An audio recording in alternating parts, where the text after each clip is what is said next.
India in 2024 is a nation of contradictions, a story of contrasts. On one side, you have an India that's adding millionaires at an insane rate. You know, the number of people with more than $30 million, that's 250 crores to their name, is forecasted to grow by almost 50% in the next 5 years. In fact, we rank third when it comes to the highest number of billionaires globally. Now, on the flip side, there is an India where 75% of people have a total wealth of under $10,000. Today, though, we focus our lens on the former, the India of millionaires and the uber rich, the high net worth individuals, the ones who are redefining what luxury means in the Indian context. Bain & Co. predicts that the Indian luxury market could explode to $85 to $90 billion by 2030. Now, these insane numbers really got me intrigued about this luxury consumer.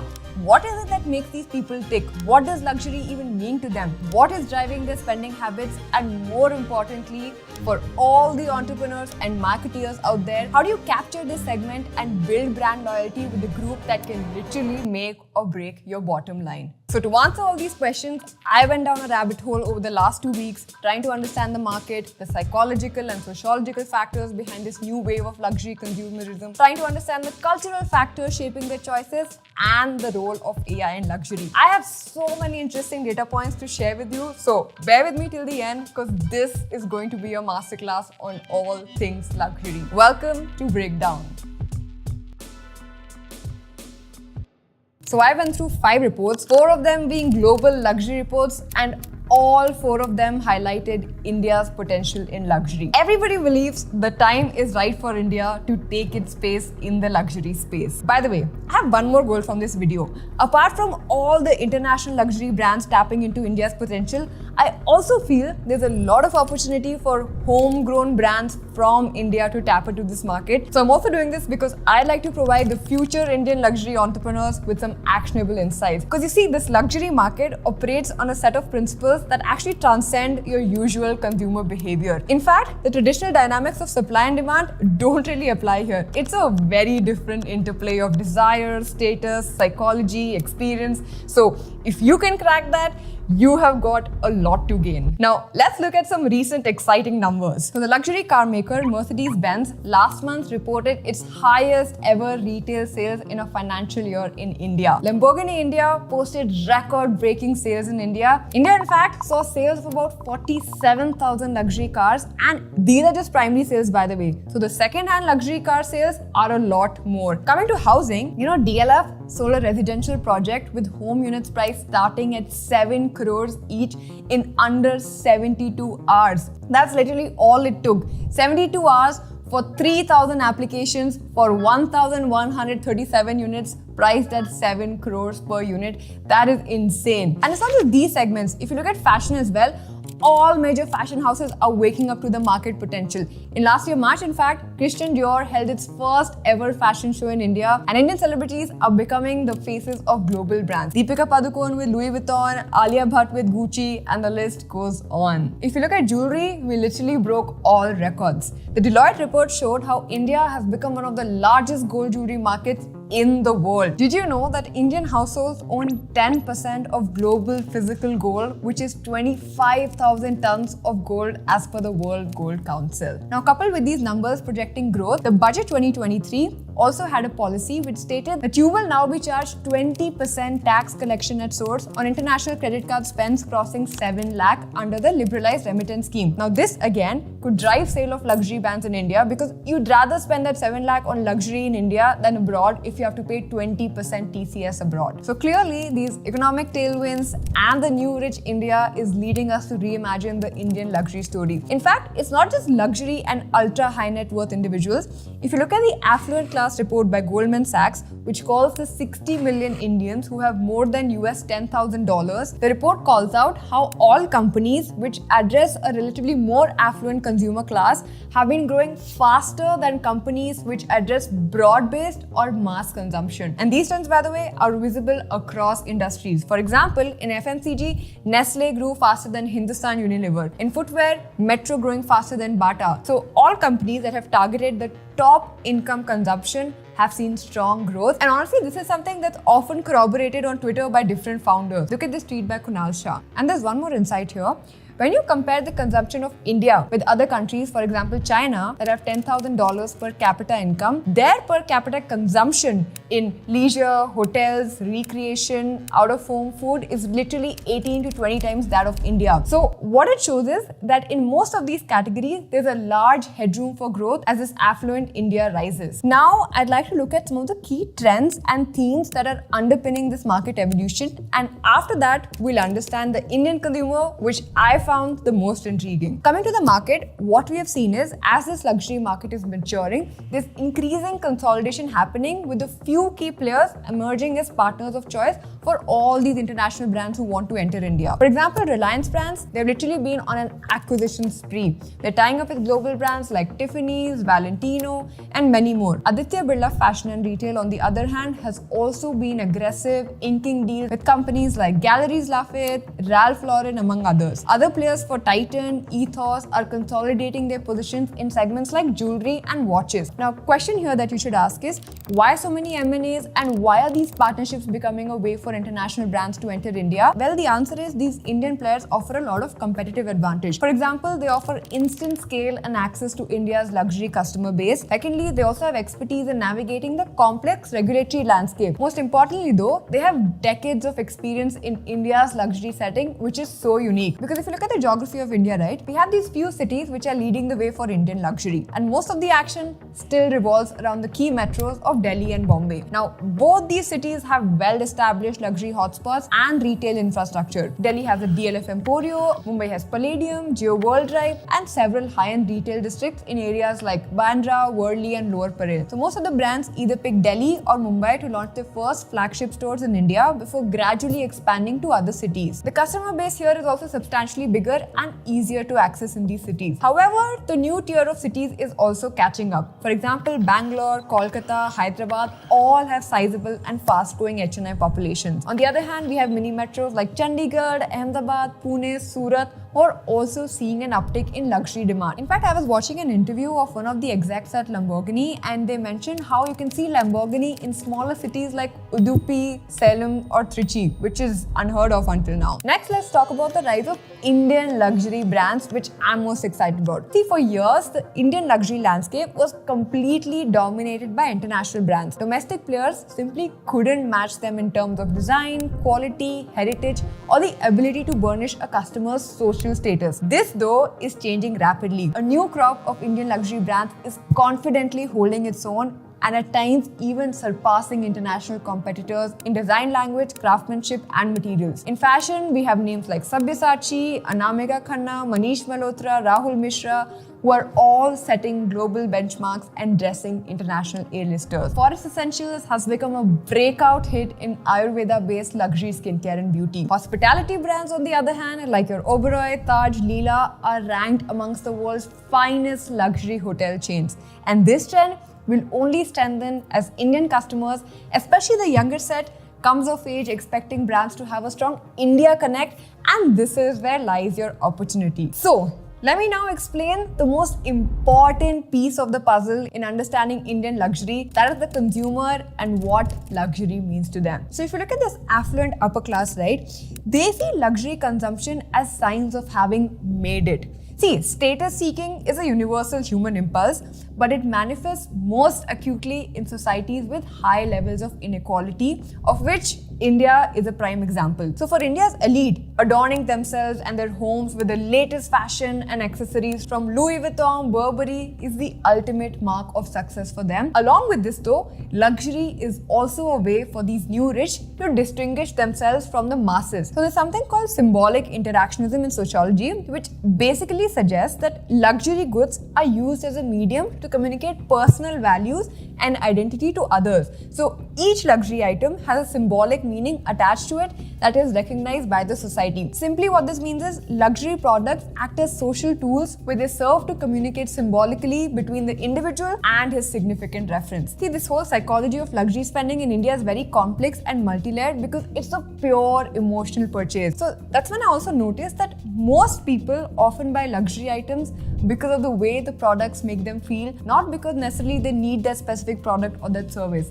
And this emotional connection, it could be tied to the brand's heritage, craftsmanship behind the product, the story behind the product, or the personal significance of owning the luxury item. And like I mentioned earlier, the traditional economic rules surrounding consumer behavior often don't apply to this market. In fact, the law of demand, which states that the demand decreases as prices rise, is actually opposite in the luxury domain. High prices often enhance the allure of luxury products as they symbolize exclusivity and prestige. This is actually a phenomenon known as the Veblen effect, named after the economist Thorstein Veblen, which suggests that for certain consumers, higher prices may actually increase the appeal of a product due to its perceived status symbol. And you know what? Brands actually go nuts to emulate this feeling of exclusivity and prestige. For example, if you're a bag manufacturer and you had extra stock that people were willing to buy at a cheaper price, what would you do with it? You'd probably sell it to them, right? Because more revenue for you. But hear this. In 2018, the British luxury brand Burberry destroyed and burnt $36 million worth of its own merchandise because they wanted to protect their brand exclusivity and didn't want their stock being sold at knockdown prices. Insane, right? And this is a practice that's common among most luxury brands. So you see, the game in luxury is actually very different. This is also why limited edition products work so well. The customers love exclusive members only trunk shows, exclusive previews, events. See, this desire is not merely about owning something unique, but also about the feeling of belonging to an elite club. So the whole idea here is to engage the customer beyond the transactional relationship. Here, you need to build deeper emotional connections with the brand because in a market where logo fatigue can actually set in quickly, memories and experiences become the true luxuries that brand can unlock. Now, as we understand the psychology and triggers behind these purchases, this Indian consumer can be further divided into buckets to understand them better. Pay note because this could help you create your ideal customer profile better. So, first is the old money. These are India's traditional elite, the wealthy old business family, aristocrats. These folks have grown up with luxury and have the most evolved tastes. They are brand loyal and quality conscious. Next, we have the new money, which are basically the beneficiaries of India's post-liberalization economic boom and the recent first-generation entrepreneurs, C-suite executives and high-earning professionals like bankers, lawyers, CEOs. They're all cash-rich but time-poor, and they also have a high propensity to spend on luxury. These people also tend to be a little more digital savvy than the previous months. Thirdly, we have the rising affluent. Now, these are one rung below the new money, but this is India's burgeoning mass affluent class. They are mostly concentrated in major metros and are typically mid-level execs, small business owners, and upper middle class professionals. Now, these folks use luxury very selectively to mark special occasions or milestones or buy luxury for that feeling of having made it. Lastly, we have the Henrys. Now, this is basically short for high earners, not rich yet. These are India's yuppies. That's basically young urban professionals with rising incomes but limited wealth. These are also concentrated in the top 10 cities. They are highly aspirational and they will stretch their budgets to buy into luxury. They are fast to adopt to new tech, greatly value sustainability, and also seek guidance from peers and community. Now, all of these segments are important and cannot be ignored for large brands specifically. There's one more insight here that I'd like to share. See, so psychographically, the Indian luxury consumer is highly status and brand conscious, but they're also extremely value conscious even at the top end. It's not very uncommon for an Indian consumer to haggle over the price of a luxury handbag, even if she's dropping lakhs and lakhs on it. So luxury is still somewhere seen through a highly functional lens in India, unlike the West, where luxury is majorly hedonistic and experiential. Let me give you an example. Luxury cars in India are priced more for their spaciousness and ability to navigate pothole roads than their acceleration specs. These attitudes, though, are now starting to change, but not among all cohorts, only among the younger folks. So these affluent millennials and Gen Z are adopting a more global mindset when it comes to luxury. So these folks will more likely splurge on experiences over things. They value self-expression over social validation and embrace new and niche brands over established brands. They're also way more digitally digitally savvy and omni-channel in their luxury shopping behaviors. While older generations prefer the whole touch and feel of physical stores, younger Indians are more comfortable buying their luxury products online. In fact, COVID further accelerated this, forcing even traditional luxury houses to embrace e-commerce. So the Indian consumer and the Indian luxury market does require a fundamentally different approach than the West. See, rigid global templates and one-size-fits-all strategies simply will not work here. Brands that succeed here will be those that embrace the diversity and dynamism of India, who localize their offerings and engagement models and commit to being in it for the long haul. Now, I want to go one step further and share with you how can you succeed as a luxury brand in India? Firstly, localize, but don't compromise on your brand DNA. See, this Indian consumer, right? They value brands with a strong heritage and identity. At the same time, they also appreciate a touch of local relevance. So the key here is to strike the right balance where you infuse local flavor and sensitivity into your products and communications without diluting your core brand message. This could mean anything from launching India-inspired collections using local motifs, fabrics, embellishments to celebrating Indian festivals and traditions in your marketing campaigns to tying up with Indian designers, artists and influencers for collaborative capsules. But it should all be done through the distinct lens of your brand. Secondly, like we discussed earlier, expand your footprint both physically and digitally because India's luxury market is largely unorganized and fragmented. But do not sleep on the opportunity that's there in Tier 2 and Tier 3 cities. For example, let's say you have an insight about the affluent class in Kochi. So what you can do is you can build your brand online, but your retail store can actually be located in Kochi to serve these underserved pockets of India. Third is product lines. Every brand should look at innovating their product offerings. See, while classic luxury categories like handbags, shoes, watches still dominate in India, there's a growing appetite for novelty and experimentation, particularly among young consumers. So to stay relevant and desirable, brands need to constantly refresh their assortments with new and innovative products. This could literally mean anything from launching India-specific capsules and collaborations to introducing new product categories altogether. For example, Louis Vuitton recently ventured into Indian wedding market with a line of trunks designed specifically to carry bridal trousseaux. These trunks start at $10,000 and can be customized with bride and groom's initials. Next thing that I feel like every luxury brand needs to focus on is the customer experience. I feel like I can do a whole another video just talking about customer experience and luxury. And this is also where a lot of Indian brands falter. So you see this Indian luxury consumer, right? They've traveled abroad, they've shopped or visited these global stores, so they expect the same experience here. And not just through one touch point. This experience needs to be replicated through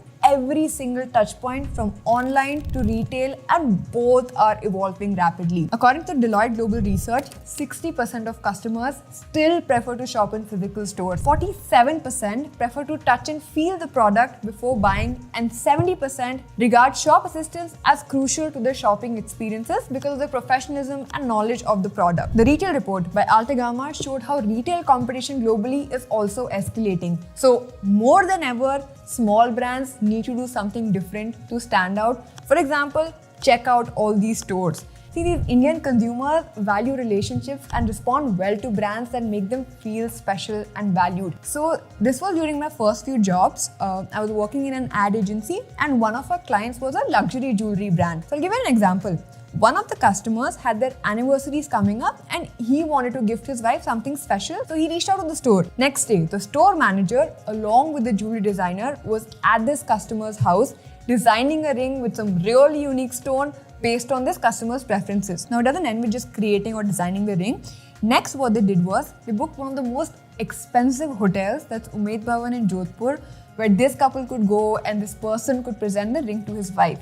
Then they got a whole team who could shoot the whole thing for them and create a short film out of it and gift it to the couple. So even though the only thing that the customer asked was for a special ring, but this brand went above and beyond to provide this customer with the most insane experience, and this is what luxury is all about. So this Indian luxury customer expects to be treated this way to build that affinity towards your brand. Because think about it, okay? These are all ultra high net worthy folks. They've got crores lying in their bank. So purchase decision for them is never a function of the price. It's largely based on this experience and the story. In fact, while I was going through the BCG Luxury Consumer Insights report, I found a lot of insights around this that I'd like to share with all of you. So they called out how majority luxury brands are so focused on functional issues that they are not addressing the emotional differentiators. In fact, less than 50% consumers are happy with their luxury customer experience because, again, a lot of brands have cracked retail, so they're completely focused on that and nobody's spending time on the digital experience. In luxury, phygital, that's digital and physical experiences need to be blended. You cannot think about one and ignore the other because that will create a lot of digital discontent, which is happening currently. In fact, based on the report, consumers are saying that online massy brand retailers are providing them a better experience than the luxury brands. Let me call out some of these emotional differentiators I'm talking about. So one of the customer was like,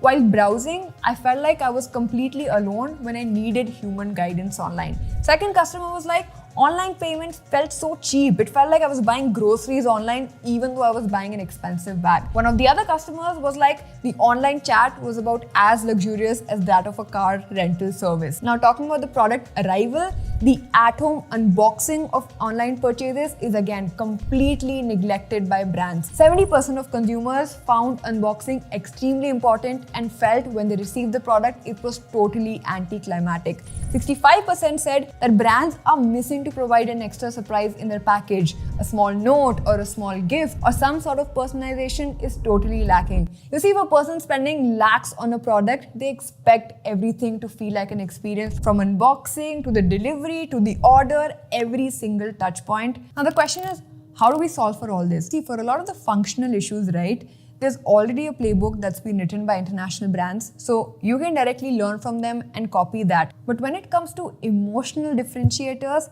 that is where you need to gain profound understanding of each journey that your customer is undertaking and strategically decide what role you want to play at each touchpoint and channel along this customer journey, allowing them to unlock an emotional connection with you across all channels. Now, this was majorly about the customer experience, but there's one more thing that luxury brands need to focus on. That's your storytelling and marketing. You need to tell authentic and compelling stories for every single product. Like I said, luxury is still more about status than self-expression, so storytelling becomes all the more important. Indian customers are drawn to brands with rich histories, unique identities, and compelling narratives. They are desperate to know what this brand stands for. And for this meaning-hungry customer, you need to go beyond product. Now, these could be stories highlighting craftsmanship or heritage behind the product, stories of purpose, showcasing brands' values, social impact, or it could be stories of people, spotlighting the designers, artisans, and muses that bring a brand to life. For example, in the ad agency I work for, we had a lot of senior designers and all of them would wear these March Tea t-shirts. So this was back in 2018 when March Tea had just launched. And every time I asked them that these are just simple t-shirts, why are you spending so much more on them? And the designer's answer was very interesting. He was like, I don't know, this product feels like it's made for me. The whole unboxing experience, their storytelling, and the box comes with these pencils. I love it and I feel like these are the only t-shirts I'm going to wear for the rest of my life. And today you have unlimited ways to tell these stories. You can do experiential events, there are art installations, pop-up museums, coffee table books, podcasts, documentaries. The possibilities are endless. The whole key is to create immersive and multi-sensorial experiences that transport this customer into your brand universe. And I'll tell you the exciting parts.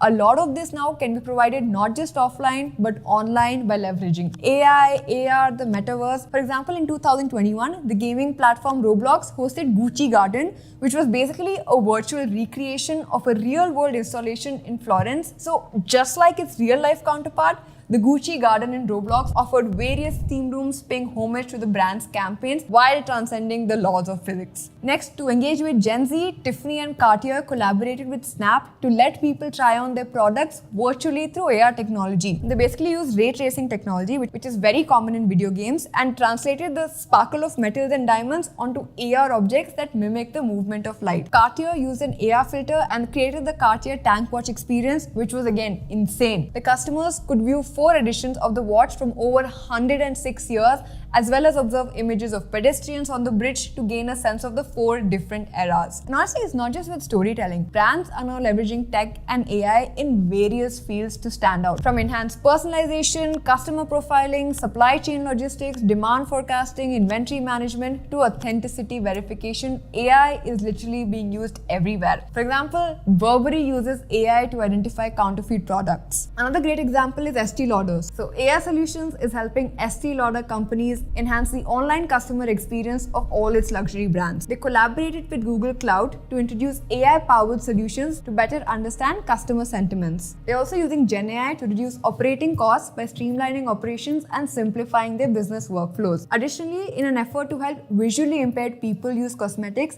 Estee Lauder companies recently launched a voice-enabled makeup assistant based on AI and AR. The first artificial intelligence fashion week organized by Mason Meta and backed by Revolve also took place at Spring Studios in New York in April 2023. In spite of its name, AI Fashion Week is a competition aimed at finding and launching new designers, just like the Louis Vuitton Prize and other luxury companies' competitions. More than 350 contestants designed runway images with GenAI and displayed them on 24 screens. So, like you can see, this space is ripe for innovation. Another interesting space where technology is driving change is sustainability in luxury. So, a lot of luxury companies are adopting strategies for moving toward a circular economic model. Circularity within luxury is basically a model of keeping garments away from landfills through rental, reuse, or reselling. In fact, the European Union is leveraging tech to develop a new set of regulations intended to hold companies accountable for the impact they have on the environment and society. So they have come up with something called the Digital Product Passport, which is basically a digital tool proposed by the European Commission to promote transparency and circularity. And how it works is, it's basically an archive that integrates information about the entire life cycle of the product,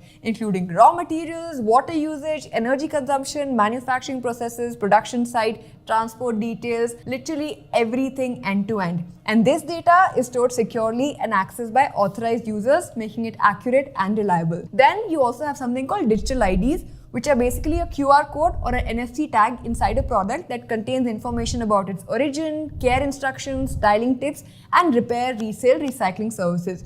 In addition to finished products, digital IDs can also refer to fabrics, materials, or components. How this is useful is, it helps customers make conscious and informed decisions and also helps company battling with counterfeit goods by identifying the last party that owned the product. Brands like Mulberry and Chloe are adding digital IDs to their products by 2025 as part of their circular economy programs. You see, with growing awareness around environmental and social issues, affluent Indians are increasingly seeking out brands that align with their values. So, brands that can offer sustainable and ethically made products without compromising on quality or style stand to win big. Ultimately, all of these innovations, decisions, all need to be looked at from the lens and the North Star metric of customer centricity. So, whatever enhances their experience, their affinity towards your brand should be a priority. Succeeding in the Indian luxury market will require a fine balance between heritage and innovation, inclusivity and exclusivity, global and local, high-tech and high-touch. Because the Indian luxury consumer in 2024 demands no less. That is all for today's breakdown on luxury. If you like the video, please share it with your peers, the future entrepreneurs who stand to win big from this market. Thank you for watching today's video. My name is Achina Maya. See you in the next breakdown and don't forget to hit the subscribe button.